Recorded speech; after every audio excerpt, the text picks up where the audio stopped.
Well, thank you very much for that introduction, Emma. And I think how is the sound? Is the sound okay? It's okay? Good. And it's good to see so many of you here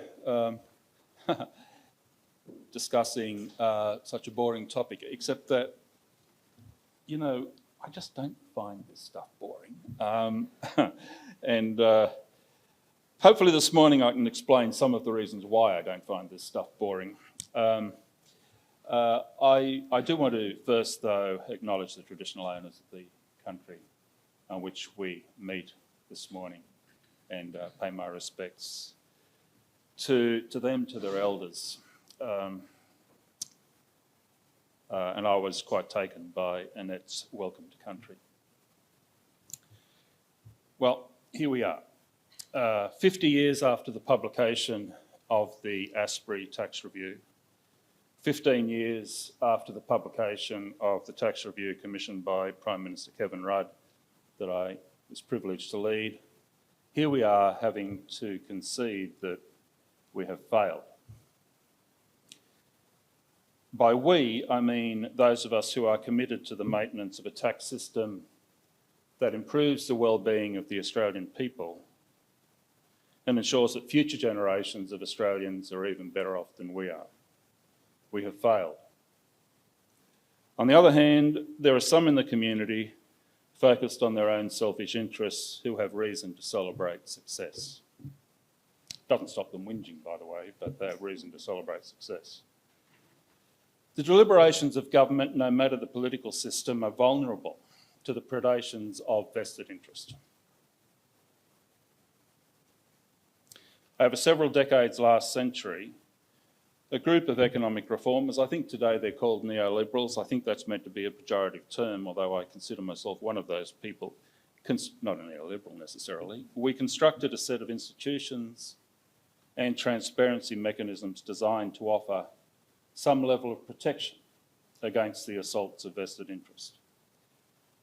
The things we constructed include ASIC, the ACCC, the Productivity Commission, and an avowedly independent Reserve Bank. In recent times, however, the hyper-adversarial character of political debate, the histrionics of sections of the media has halted further progress in this direction. The recent squabble over the establishment of a Commonwealth Environmental Protection Agency provides a case in point. More concerning is the fact that some of what was erected in the past no longer affords future generations any protection. It's so badly eroded. Consider the fate of the Charter of Budget Honesty Act.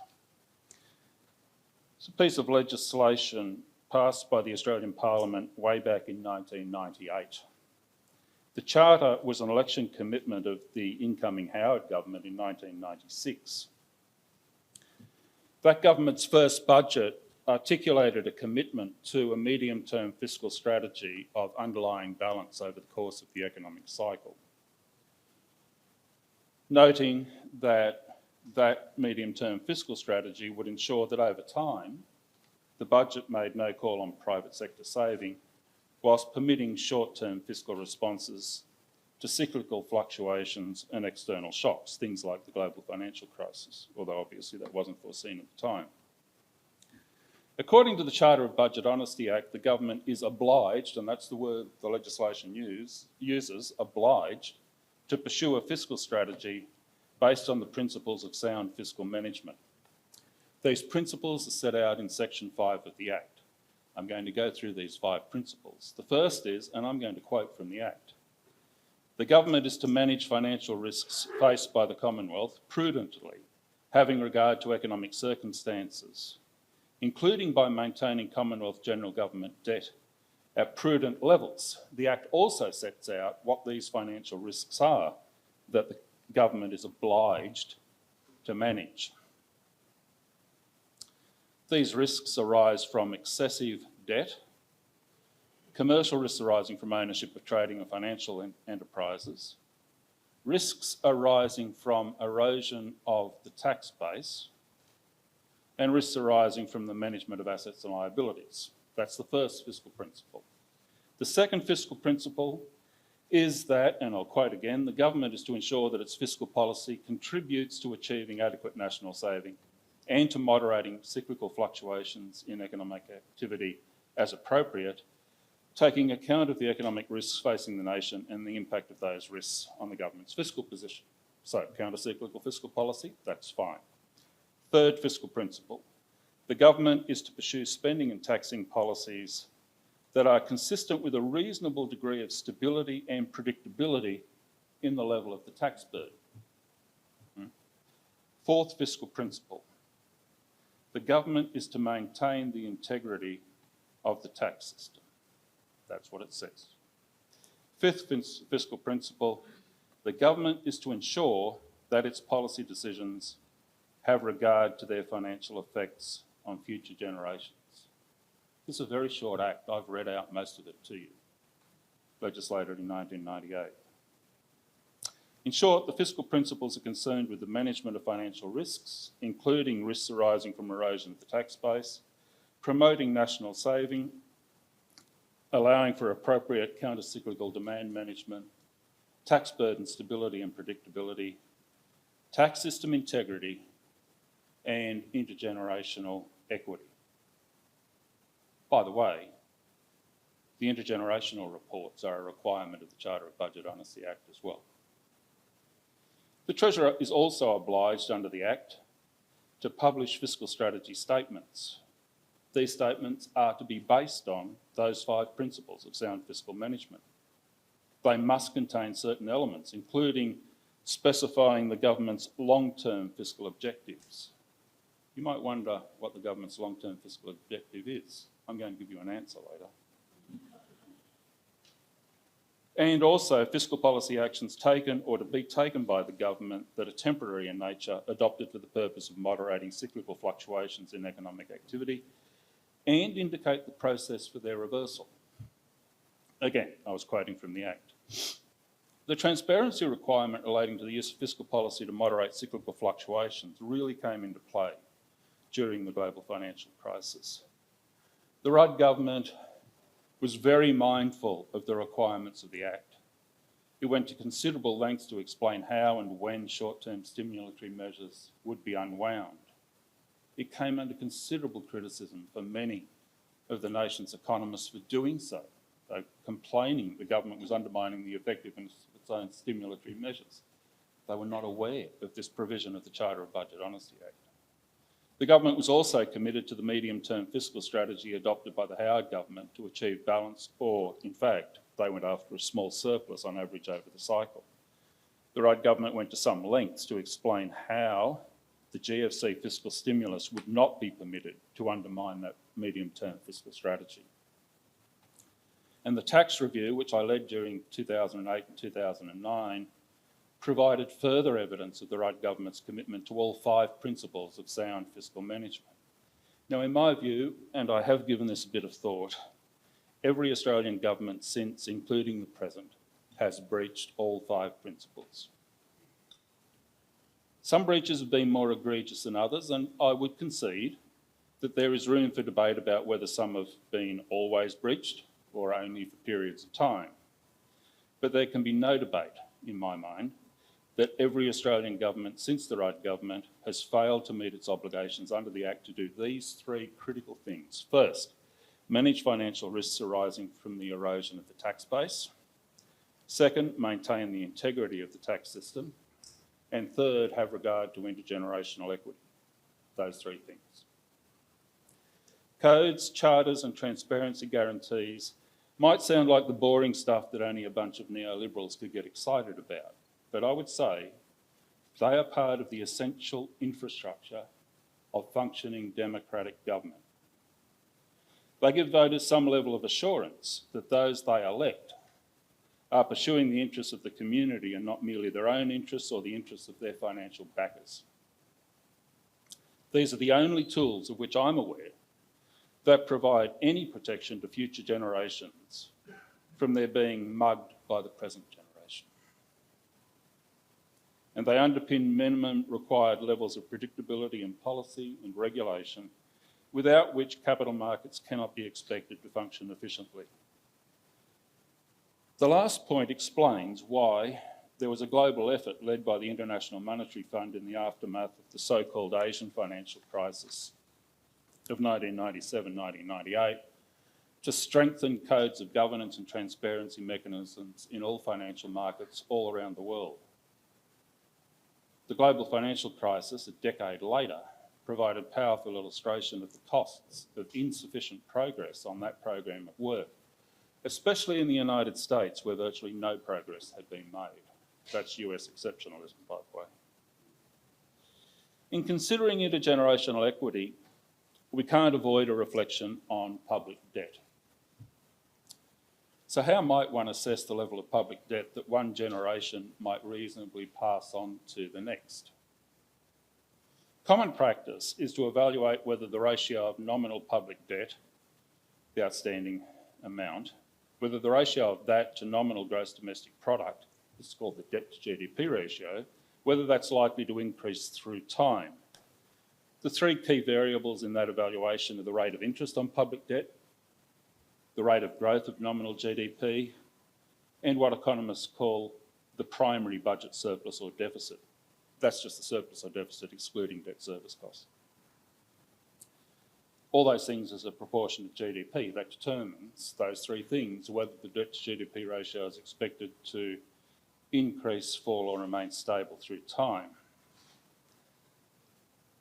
The conduct of fiscal policy in Australia over the past 20 years illustrates three problems with this framing, I would suggest. And these three problems pose a considerable risk to intergenerational equity. First, in assessing a constant debt to GDP ratio as sustainable, there is an implicit assumption that the same share of nominal gross domestic product will always be available through the operation of the tax system to meet debt servicing costs. This is one reason why it's so important to have a legislated obligation to ensure tax system integrity and especially to deal with tax base erosion. We have such legislation in the Charter of Budget Honesty Act, I just took you through it, but it's being ignored.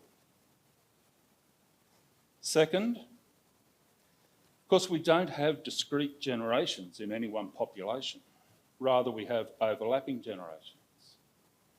And these generations are taxed very differently. So even if the debt to GDP ratio is stable, the structure of our tax system means that, and I'll explain why later, the cost of servicing that debt is being shifted increasingly over time to the shoulders of the young. That's what our tax system is doing. Third, we have the matter of dealing with debt accumulated in response to a cyclical downturn or external crisis, like during the global financial crisis and during the more recent COVID crisis. Commentators on fiscal matters these days, not all of them, but many, appear to see no need for the post-crisis debt to GDP ratio ever to return to its pre-crisis level. All they appear concerned with is that the future debt to GDP ratio stabilises eventually at some level, whatever the level. But this means that the level of debt assessed as being sustainable increases through time in step changes.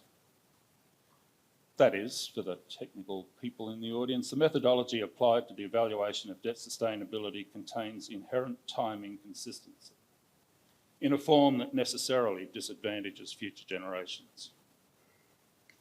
So you won't be surprised to hear me say that the structure of our tax system offends intergenerational equity. And the government's long-term fiscal objective then, what is it?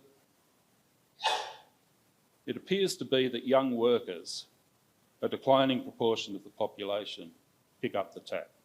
That's the government's long-term fiscal strategy. Young workers are being robbed by a tax system that relies increasingly upon fiscal drag. Fiscal drag forces them to pay higher and higher average tax rates, even if their real incomes are falling. And that's not the only source of intergenerational equity in Australia today. Young workers are also being denied a reasonable prospect of home ownership. They're burdened by the punishing costs of securing a tertiary education. It's they who will have to deal with the increasing costs of carbon abatement and climate change adaptation. And it's they who will have to bear the multiple burdens of catastrophic environmental destruction.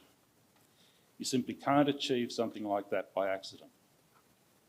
Reckless indifference, perhaps. Willful acts of bastardry, more like. Accident, no. This is how a democracy works. If those accorded the right to vote choose merely to look after themselves, with no codes, charters or transparency guarantees to protect the public interest. This is what populism delivers. We tell ourselves that the democratic system is morally superior because everybody affected by the decisions of government gets to vote. But of course, that is not true. Those whose names appear on the electoral roll, yeah, they get the opportunity to vote. But the very, very much larger number of people who make up future generations, those aged less than 18 and those not yet born, they do not get to vote. Considering all those who will be affected by the decisions being taken by government today, those presently entitled to vote constitute only a tiny minority. This is why a focus on intergenerational equity is so important. Intergenerational equity lies at the heart of notions of sustainability. Consider Robert Solow's conceptualisation. Robert Solow is a Nobel Prize winning neoclassical economist, by the way. Conceptualisation of sustainability as, and I'll quote, a moral obligation to conduct ourselves such that we leave to the future the option or capability to be as well off as we are. There's simply no reason to believe that this will be the outcome of a democracy that lacks respect for codes, charters and transparency guarantees designed to protect future generations from the predations of the present. The risks are well understood by public policy people. Voters concerned with nothing more than their own self-interest will elect populist governments to steal from the future. The principal forms of intergenerational larceny involve these. The plunder of natural capital in the form of the plunder principally of non-renewable resource stocks and environmental degradation. Secondly, underinvestment in long-lived public infrastructure. And third, public debt accumulated to finance current spending. They're all forms of plunder. These are the risks to which former Treasurer Paul Keating was referring in his timely caution delivered way back in May 1986 that Australia was at risk of becoming a banana republic. If democracy is to work for future generations, that is, if it's to deliver sustainability, then its custodians in the present must accept responsibility for the well-being of those who follow. Responsibility for the well-being of those who follow. In thinking about the substance of that responsibility, Amartya Sen's focus on the primary role of functioning and capabilities, to my mind, is helpful. The integrity of our democratic system does not rely merely upon universal suffrage. In paraphrasing Amartya Sen, I would say that the democratic system lacks integrity unless its electors accept a responsibility to ensure that all citizens have the capabilities that permit them to choose a life that they have reason to value, and that future generations enjoy an even richer set of capabilities. We tell ourselves that our capitalist economic system, well, maybe the people in this room don't, but we tell ourselves that our capitalist economic system is superior to all systems because it motivates technical and allocative efficiency.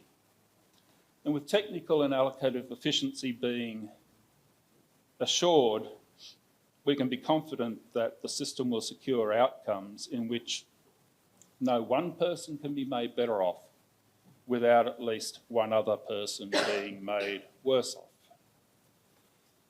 But those outcomes are critically dependent upon several things. Firstly, they're dependent upon free and open competition. They're dependent upon markets being sufficiently well informed that they protect participants from fraud or deception. And most importantly, those outcomes depend upon every negative externality generated by market activity being dealt with. In Australia, ensuring free and open competition and dealing with fraud and deception, these are obvious responsibilities of the Treasurer. They fall within the Treasury portfolio. I used to have responsibility for them. Dealing with market externalities is another matter altogether. Notwithstanding his responsibility for well-functioning markets, it is up to the Treasurer of the day to determine whether he or she chooses to accept responsibility for these things. For the most part, Australia's Treasurers have chosen not, even though having carriage of the tax system provides them with substantial capacity to do so. Our governments haven't always been very good at attending to these essential supports of free markets, and their failures are most apparent in developing rational policies governing the extraction of non-renewable natural resources and in dealing with environmental degradation, including climate change. These failures have stolen resource wealth from future generations. They have robbed future generations of the opportunity to rely upon a free flow of ecosystem services critical to future production. And they have robbed future generations of the opportunity to appreciate environmental amenity of the quality that's been available to us. We've already destroyed more than 1/2 of the forested area of Australia that existed pre-European settlement. In less than 250 years of industrial activity here, we've rendered extinct about 100 species of fauna and flora and thousands of unique invertebrate species. More than 1,700 species and ecological communities are today threatened with extinction, and they will become extinct without aggressive intervention. Much of our degradation of natural capital has proved irreversible.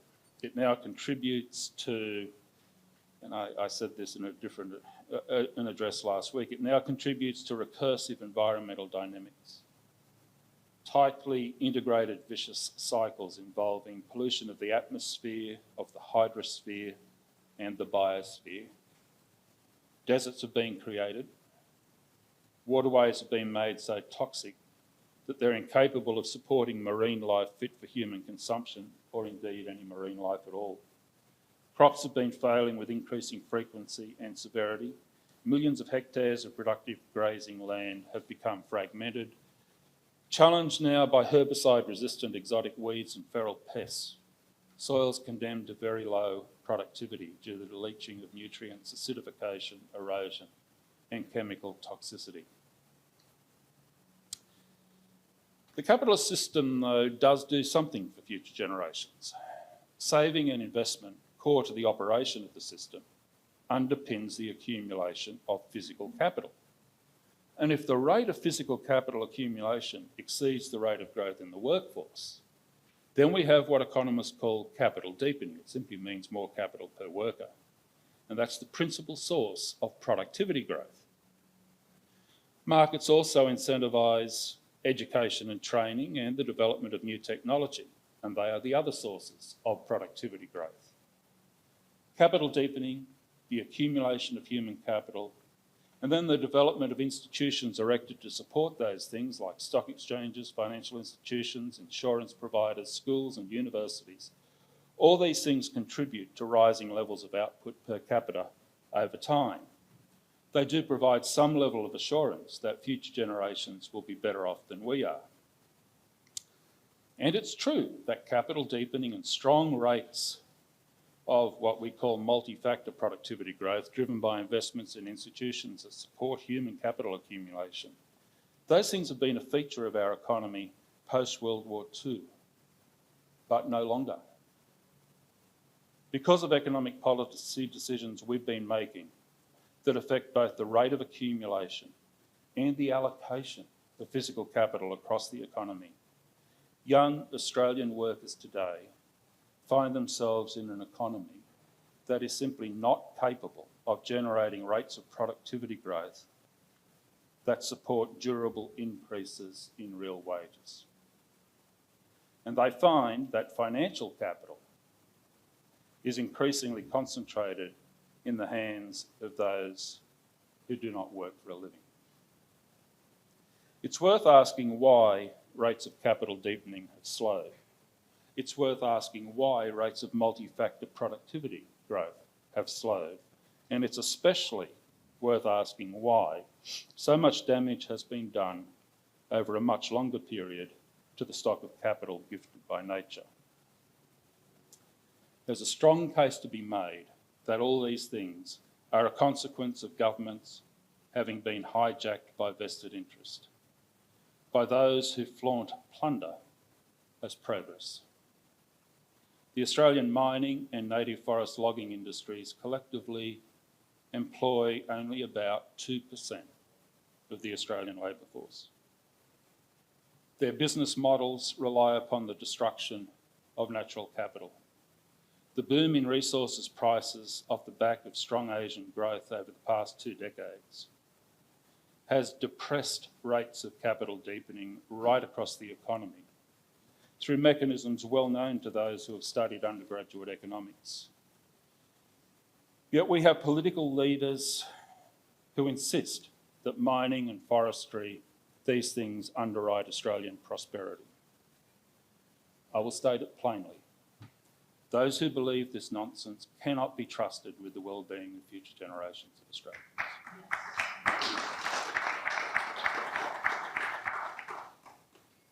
Remarkably, the consensus among leaders... So now I'm going to talk about tax reform. Remarkably, the consensus among leaders of Australia's major political parties appears to be that tax reform should be avoided. They want to kick the can a bit further down the road. And if tax policy can't be ignored, then it should be approached as one might a plate of hors d'oeuvre, bit by tiny bit, bite by tiny nibble. This is nuts. Consider just one of these nibbles. I read recently that Treasurer Chalmers disclosed to a group of business people that he was contemplating levying a road user charge on electric vehicles, given that they don't pay fuel excise. The story suggested that the Treasurer's interest was motivated in part by the High Court having ruled as unconstitutional the Victorian levy on electric vehicles, which you will remember, introduced way back in 2021. That was levied at 2.5 cents per kilometre. Victorian government spending on roads in 2022-23, the last figures I was able to find, was about, on my calculations, 9.5 cents per kilometre travel. Vehicle registration fees, driver's licence fees, stamp duty on sales of motor vehicles, tolls and parking levies contributed revenues of about 7 cents per kilometre travelled. You have to do a bit of arithmetic to come up with that, but there you go. If you average it across vehicles of all types, 7 plus 2.5 gives you 9.5. What do you know? I was amazed, actually. So the 2.5 seems reasonably well based. Vehicles propelled by internal combustion engines, of course, they escape paying the Victorian government's tax. But of course, they do pay the Commonwealth's fuel excise. And I worked out that for Victorian drivers of motor vehicles with internal combustion engines, that works out at about 5 cents a kilometre on average. So 5 cents versus 2.5. Well, the thing is, of course, that those motor vehicles burn fossil fuels. They release greenhouse gases into the atmosphere, so maybe it makes sense that they pay an additional 2.5 cents per kilometre travelled. If you work that out, that's $100 per tonne of carbon. I wonder if any government is aware that that's the implication of their policy, $100 per tonne of carbon on motorists. Anyway, in 2022-23, the Commonwealth collected about $12 billion in fuel excise revenue. It collected another $1.6 billion in customs duty and luxury car tax, and it spent $8.7 billion on roads. And that includes what it transferred to state and local governments for that purpose. So, I don't know whether Treasurer Chalmers' recent contemplation has been motivated by a concern with disappearing fuel tax excise revenue, or with a concern that electric vehicle owners are avoiding paying for the use of the road surface. I don't know, but here's the thing. Our tax revenue, published 15 years ago, set out in some detail a rational scheme for funding the entire road network.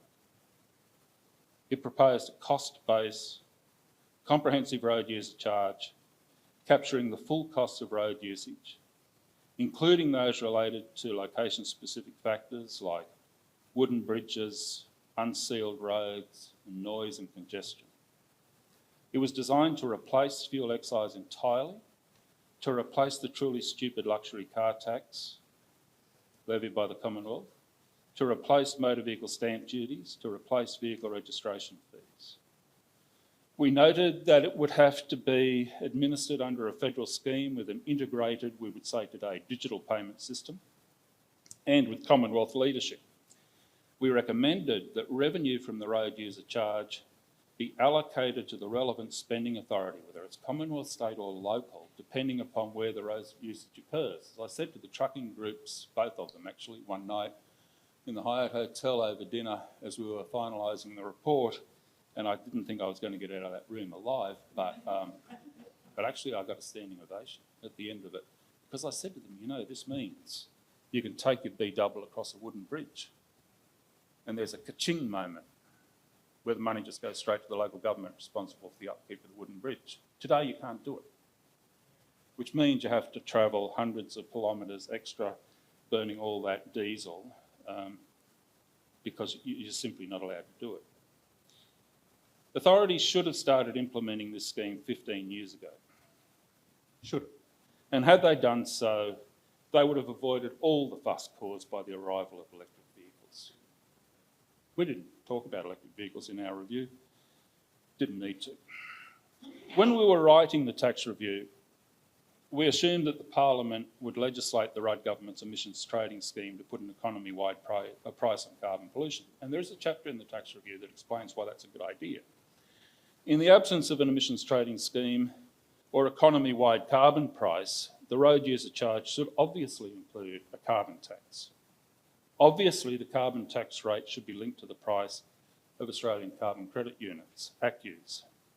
A carbon tax on internal combustion engine vehicle road usage would obviate the case for all of the schemes across the country designed to encourage the uptake of electric vehicles. You could get rid of all that rubbish. I hope this level of detail didn't bore you, but I felt the need to set it out to make a few points that I think are quite relevant to our discussion today.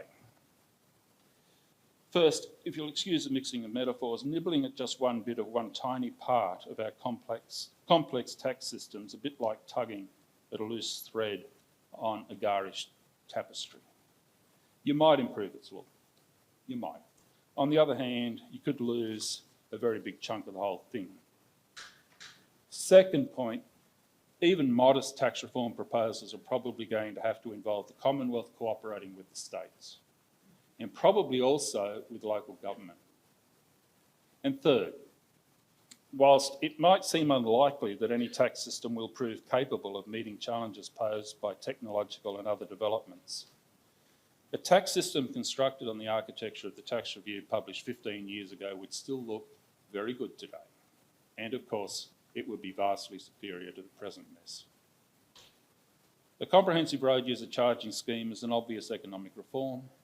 It is long overdue, but there are other tax reforms that are of even greater urgency.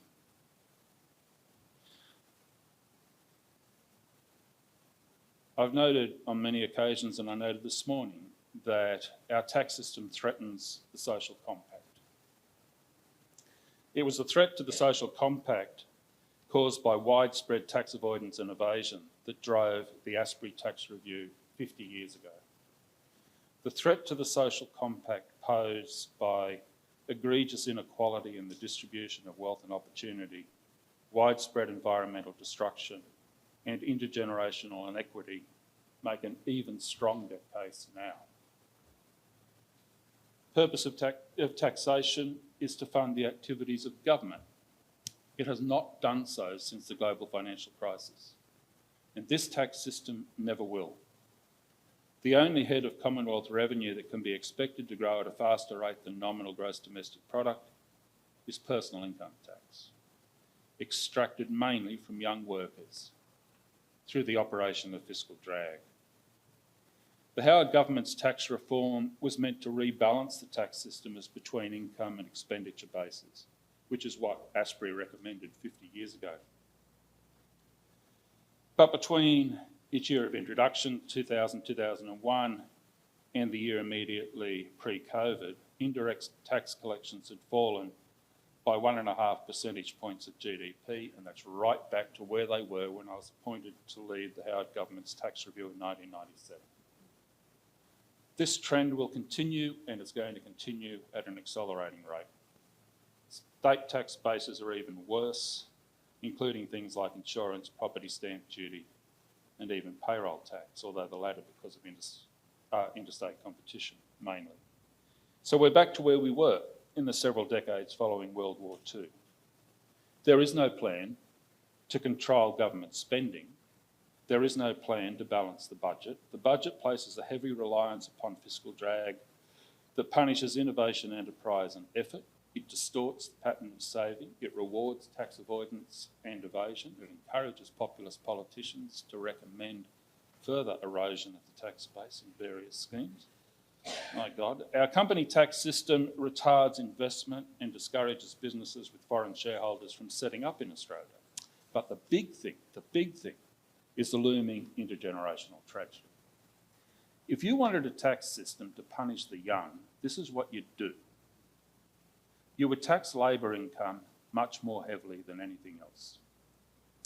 And you would ensure that the tax scale had sufficient progressivity to generate increases in average tax rates over time through fiscal drag, even if real pre-tax incomes are falling.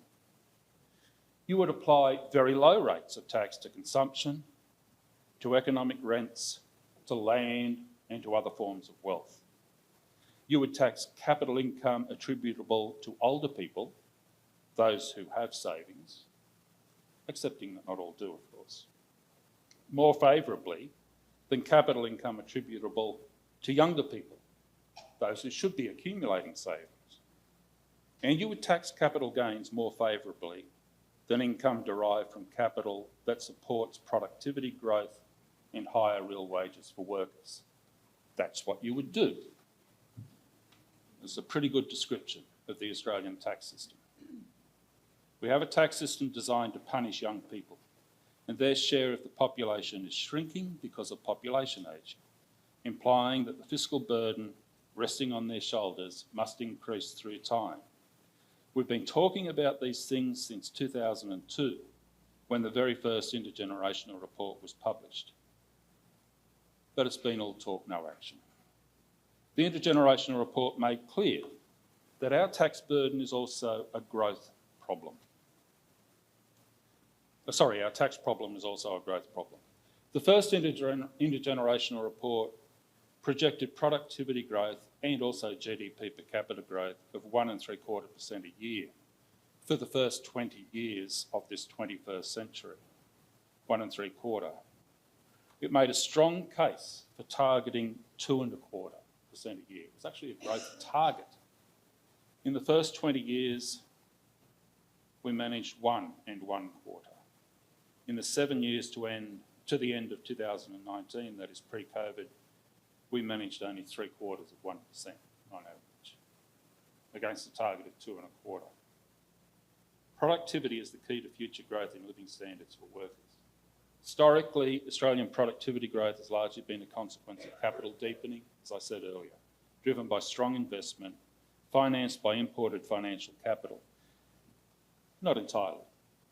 But our rate of investment, that is, investment relative to gross domestic product, has been stuck at recessionary lows. That is, you have to go back to the recession of the early 1990s to find rates this low. Been stuck there for a decade now. Investment is increasingly being driven by business location decisions. Policymakers should be pondering why a globally mobile business would choose to locate in Australia. When we were working on the white paper on Australia in the Asian century, we thought we had a good answer to that question but the Abbott government shredded it, literally shredded the white paper. I don't know if you know that, but it's true. In addition to comprehensive road user charging as described earlier, there's an obvious set of tax reforms to be pursued by the next Australian government. I'm putting these out there as suggestions. I'm not saying must do every one of these. But here are some ideas. First, broaden the base of the goods and services tax, reform payroll tax to remove various exemptions, and remove taxes on insurance and other stupid taxes. An obvious mechanism is to replace all three, that is the GST, payroll tax and nuisance taxes like insurance, with a uniform broad-based business cash flow tax, and we set the details of this out in our 2010 review, although nobody seems to have noticed. That's the first thing to consider. Second thing to consider, applying a discounted but uniform rate of tax to the normal return on capital attributable to individuals. I'm talking about things like interest and rent, with symmetric treatment of expenses. The same tax treatment could be extended to capital gains on property.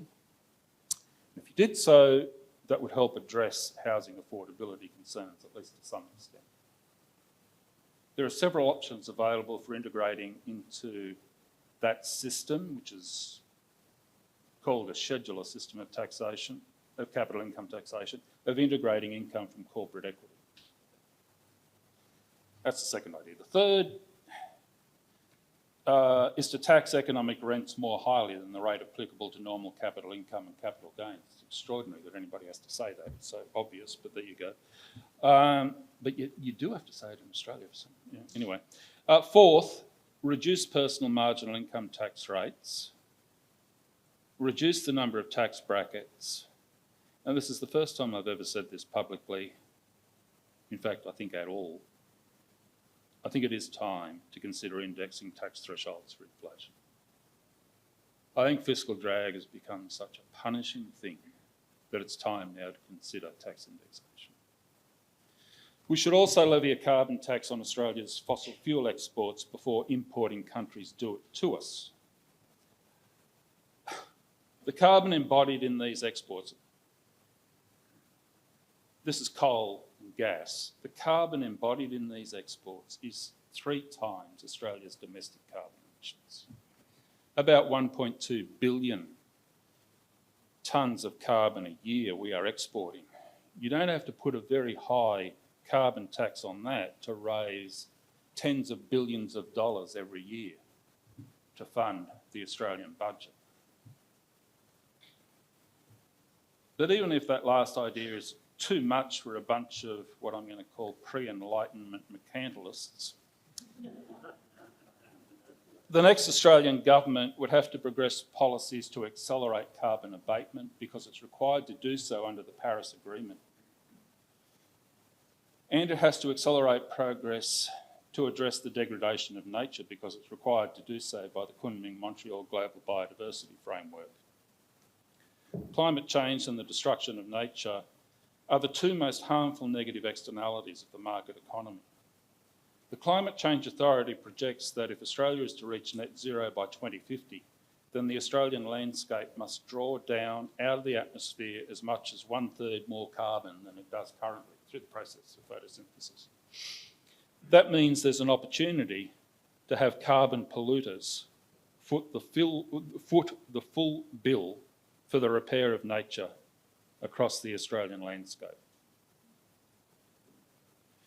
In collaboration with some of Australia's leading climate policy experts, ecosystem scientists and world-leading modellers, and I do mean world-leading, the Australian Climate and Biodiversity Foundation, which is one of the organisations I chair these days, we've developed a nature-positive ACCUs scheme that does just that. I would commend it to the next Australian government. Let me conclude. The package of reforms I've outlined here would have implications for the distribution of the national tax collection across the Federation. That exposes the opportunity to consider a reallocation of responsibilities between the Commonwealth and the states. But it might be more sensible to turn that logic around. Our handling of the COVID pandemic illustrated as graphically as I could imagine, no, actually it exceeded my imagination, that the allocation of spending responsibilities across the Federation cannot be regarded as settled. I will never forget, and I'm sure you won't either, those appalling images of Commonwealth and state leaders accusing each other of being responsible for increasing deaths in aged care facilities. For God's sake, we cannot let that sort of thing happen again. So, perhaps we could start with a rigorous consultative review of the allocation of roles and responsibilities, and then settle the elements of the tax system design that would best support that allocation, ensuring a fairer outcome for the young and a fairer outcome for future generations of Australians. Now, obviously, that's a big program of work, but you know what? Attending to the interests of future generations is a big program of work. The alternative is an intergenerational tragedy. Thank you.